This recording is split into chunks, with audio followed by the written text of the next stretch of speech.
Chance का अनदेखा, साम्राज्य इंडिया का गैम्बलिंग पैराडॉक्स। इंडिया के कानून काफी क्लियर लगते हैं। गैम्बलिंग यहां ज्यादातर मना है। यह है कही गई ऑनऑफिशियल बात, लेकिन असलियत क्या है वो एक बिल्कुल अलग कहानी बताती है। खुल्लम खुल्ला उल्लंघन की कहानी। गैम्बलिंग कई रूपों में फल फूल रहा है, शांत नुक्कड़ों और लोकल अड्डों से क्रिकेट सट्टेबाजी के ऊंचे दांव तक। लाखों, यहां तक कि करोड़ों रोज दांव पर लगते हैं। यह अब एक खुला रहस्य बन गया है। लगभग हर कोई यह जानता लगता है, लेकिन बहुत कम लोग बोलने की हिम्मत करते हैं या सवाल करने की कि यह कैसे चल रहा है अथॉरिटी की नाक के नीचे। तो यह गैर कानूनी दुनिया कैसे फलती फूलती है, अक्सर दिन दहाड़े काम करते हुए। ये छिपे हुए धुंधले रास्ते क्या है? कौन सच में इसे चलने दे रहा है? क्या सिस्टम जानबूझकर हमें फेल कर रहा है? यह आसान सवाल नहीं है, लेकिन यह बहुत जरूरी है। ऐसे सवाल जिनके ईमानदार जवाब चाहिए, हम उन्हें ढूंढने की कोशिश करेंगे सच्चाई के लिए। चुप्पी आखिरकार टूटनी ही चाहिए। पुराने कानूनों की गूंज, द हिस्टोरिकल लीगल फ्रेमवर्क।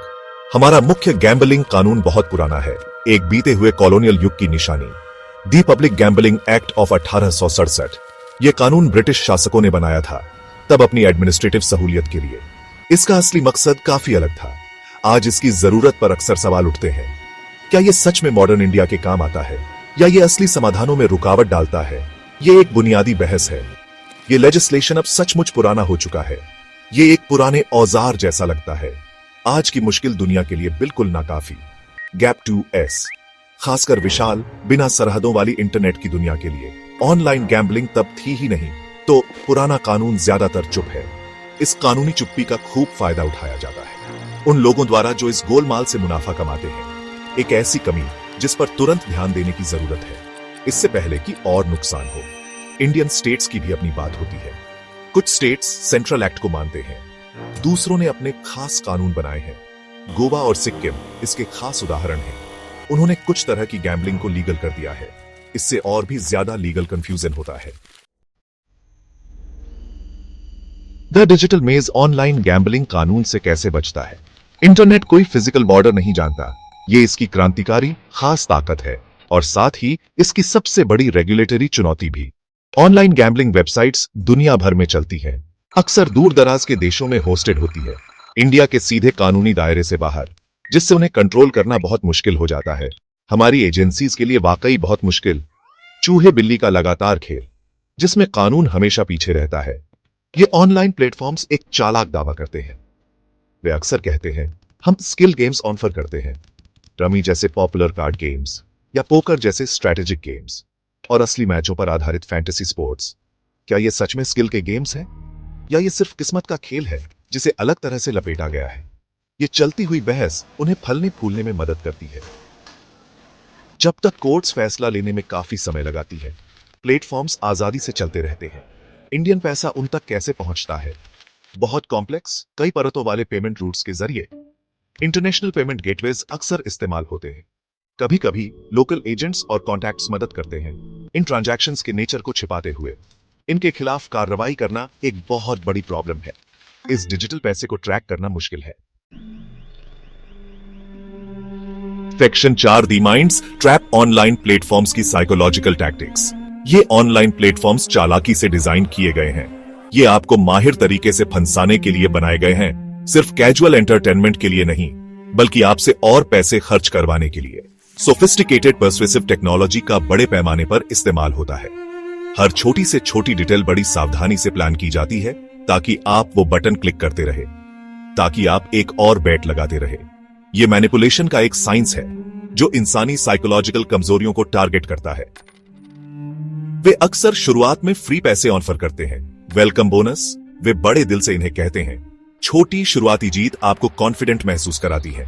आप यकीन करने लगते हैं कि आप कंट्रोल में हैं, कि आपके पास एक खास जीतने की स्ट्रैटेजी है। बस जरा सा चूके वाली फीलिंग आपको जोरों से ट्राई करवाते रहती है। सेक्शन 5 रिफॉर्मिंग दी रूल्स। असरदार सरकारी कार्रवाई की मांग। सिर्फ सीधे सीधे बैन लगा देना काम नहीं करता, खासकर बिना बॉर्डर वाली ऑनलाइन दुनिया में। हमने ये नाकामी बार बार देखी है। एक ज्यादा प्रैक्टिकल, बारीक नजरिए की जरूरत है।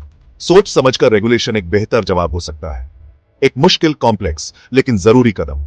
सरकार को इस रास्ते पर गंभीरता से सोचना चाहिए। प्रॉब्लम को नजरअंदाज करना अब कोई ऑप्शन नहीं है। मौजूदा हालात संभाले नहीं जा सकते। एक्शन की जरूरत है और जल्द। हमारे पुराने कानूनों में तुरंत बड़े बदलाव की जरूरत है, या सरकार को एक नया कानून लाना चाहिए। डिजिटल गैम्बलिंग के लिए एक कंप्लीट कानून। इसे साफ तौर पर बताना चाहिए कि क्या लीगल है और क्या सख्ती से गैर कानूनी रहेगा। प्लीज अब और कंफ्यूज करने वाले ग्रे एरियाज नहीं। क्लैरिटी सबसे पहला जरूरी कदम है। यूजर्स के लिए, ऑपरेटर्स के लिए, एनफोर्सर्स के लिए, हर किसी को नियम पता होने चाहिए। मौजूदा गोलमाल किसी के लिए भी अच्छा नहीं है।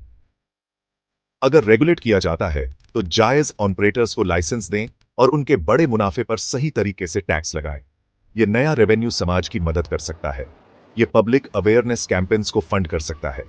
यह नशा मुक्ति प्रोग्राम्स को सपोर्ट कर सकता है। सेक्शन 6 आपकी आवाज मायने रखती है। जागरूक रहे, जुड़े रहे, जवाब मांगे।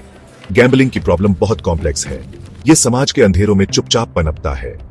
कानूनी कमियां इसे बेरोक-टोक बढ़ने देती हैं, खासकर विशाल ऑनलाइन दुनिया में। समाज इसके कई छिपे हुए खर्चे उठाता है। इसमें दांव पर लगी चीजें बहुत बड़ी हैं, अनगिनत लोगों के लिए और देश के लिए। यह कोई छोटा मोटा किनारे का मुद्दा नहीं है। यह हमारे समाज के दिल को असर करता है। इसकी पकड़ दूर दूर तक फैली हुई है। हम सबको इसे बेहतर समझने की जरूरत है। पब्लिक अवेयरनेस अब बहुत ज्यादा जरूरी है। एक जानकारी भरी पब्लिक डिबेट बदलाव ला सकती है। हम इस सच्चाई को नजरअंदाज नहीं कर सकते। यह फैली हुई चुप्पी आखिरकार टूटनी ही चाहिए। इस मुद्दे पर आपकी जानकारी ही आपकी ताकत है। इस ताकत का समझदारी और अच्छे तरीके से इस्तेमाल करें।